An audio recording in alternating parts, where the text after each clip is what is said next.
एक car accident में पायल के माता पिता की मृत्यु होने के बाद पायल और उसकी छोटी बहन काजल अनाथ हो चुके थे। उनकी देखभाल करने के लिए कोई नहीं था। अनाथ पायल और काजल के चाचा चाची ने इस बात का फायदा उठाया और दोनों बहनों को बेघर कर दिया, जिस वजह से पायल और काजल रोड पर भटकने लगती हैं। दीदी, हम कब से चलते ही जा रहे हैं, मुझे अब बहुत भूख लग रही है। काजल, थोड़ी देर रुक जा, मैं तेरे लिए खाने का इंतजाम करती हूँ। दीदी, चाचा और चाची बहुत गंदे हैं, उन्होंने हमें हमारे घर से क्यों निकाल दिया? वो घर तो हमारा था ना। हम अनाथ हैं ना मेरी बहन, हमारे आगे पीछे अब कोई नहीं है, इसीलिए चाचा चाची ने भी हमसे रिश्ता तोड़ लिया। पायल अपनी बहन को समझा ही रही होती है, तभी वह देखती है कि एक औरत कुछ रोटियां फेंक रही है। ये देखकर पायल और काजल के मुंह में पानी आ जाता है।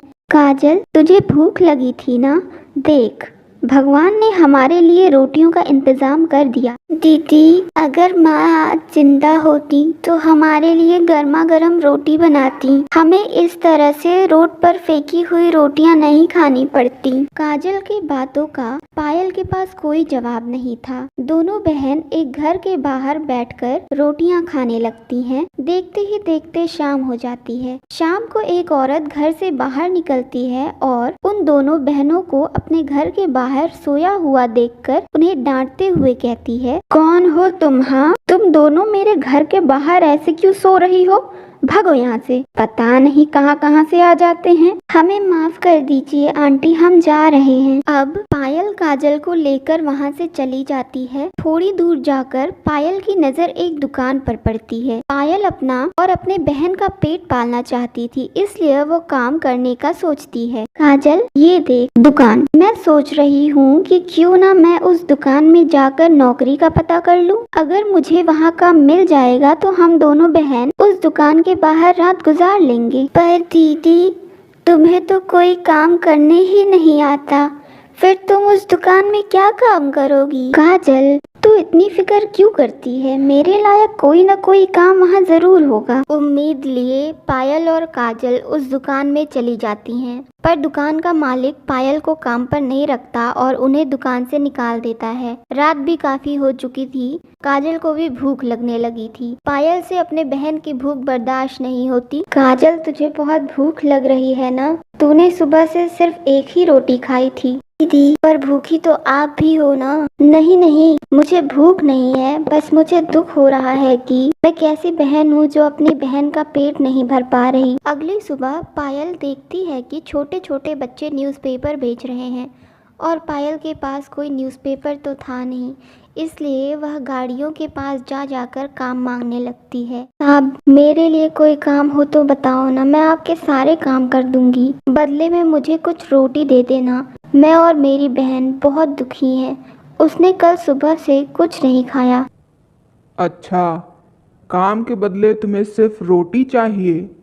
अगर ऐसी बात है तो तुम मेरी गाड़ी में बैठो, मेरे पास तुम्हारे लायक कुछ काम है। अब पायल अपनी बहन के साथ उस आदमी की गाड़ी में बैठ जाती है। वो आदमी दोनों बहनों को अपने घर ले जाता है और उनसे नौकरों वाले काम कराता है। अच्छे से देख लो, ये मेरा घर है, अब से तुम दोनों बहन इस घर में रहना और इस घर की साफ सफाई करना। अगर घर में जरा सी भी गंदगी मिली ना तो मैं तुम्हारी रोटी काट लूंगा। तुम दोनों बहन को 3 टाइम की रोटियां मिलेगी और याद रखना, 2 रोटी से ज्यादा खाई तो मैं तुम्हें काम से निकाल दूंगा। मालिक, काम के बदले आप हमें 3 वक्त की रोटी देंगे, हमारे लिए यही काफी है। आपको कोई शिकायत नहीं मिलेगी, पर ये सारा काम मैं अकेले ही करूंगी।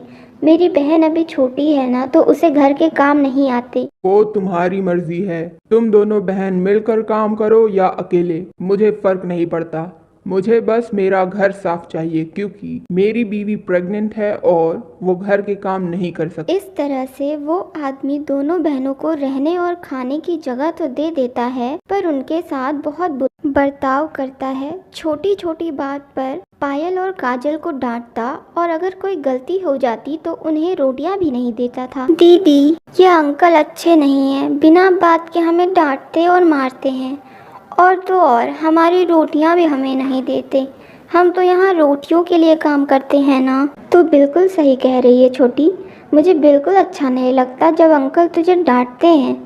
चल हम यहाँ से कहीं और चलते हैं, अब मैं तुझे खुद कमाकर रोटियाँ खिलाऊंगी। अब पायल अपनी बहन के साथ वहाँ से भाग जाती है और एक स्टॉल पर जाकर काम मांगती है। साहब, मुझे घर के सारे काम आते हैं, मैं आपके स्टॉल की साफ सफाई का सारा काम कर लूँगी, आप प्लीज़ मुझे कोई काम दे दीजिए। रोटियां बनानी आती है? रोटियां बनाने तो नहीं आती पर मैं सीख जाऊंगी, बस आप मुझे काम दे दीजिए। इतना बोलकर पायल स्टॉल वाले से काम की विनती करने लगती है। मासूम बच्चों को रोटियों के लिए ऐसे तरसता देख स्टॉल के मालिक को उन दोनों पर तरस आ जाता है और वो उन दोनों को काम पर रख लेता है। ये देख, ऐसे बनती है रोटियां, समझ में आ रहा? हाँ हाँ मालिक, मुझे थोड़ा थोड़ा आ रहा है, जल्दी सीख जाऊंगी। काजल, मैं रोटियां बना रहा, तुम ग्राहकों को रोटियां दो।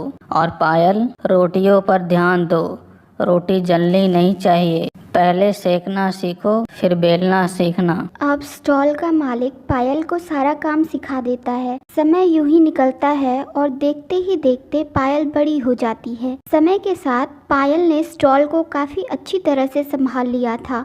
अब कोई भी गरीब बच्चा उसके स्टॉल पर आता तो पायल उसे भूखे पेट नहीं जाने देती। पायल बेटा, ये सब क्या है? मैंने तुझे स्टॉल की सारी जिम्मेदारी दी है, पर तू है कि इन अनाथ बच्चों को रोटियां मुफ्त में खिला देती है। जानती है मेरा कितना नुकसान होता है? माफ़ करना साहब, पर आप मेरी तनख्वाह में से काट लेना। अब से आपका जो भी नुकसान हो ना, मैं अपनी तनख्वाह में से कटवा दूंगी। पर मैं किसी भूखे अनाथ बच्चे को ऐसे जाते हुए नहीं देख सकती, क्योंकि इन रोटियों के लिए मैंने बहुत स्ट्रगल की है। बड़ी मुश्किलों से तो मैंने इन रोटियों को कमाया है और अपनी बहन को खिलाया है। दीदी, मेरी नौकरी लग गई। अब आप मेरी सैलरी से रोज गरीब और अनाथ बच्चों को रोटियां देना, ताकि कोई रोटियों के लिए किसी के ताने और किसी की डांट ना सुने। पायल बेटा, तूने तो वो कर दिया जो कोई न कर सका। अब तो मैं भी तुम्हारे इस काम में साथ हूँ। जब भी गरीब लोगों को रोटी खिलाने जाना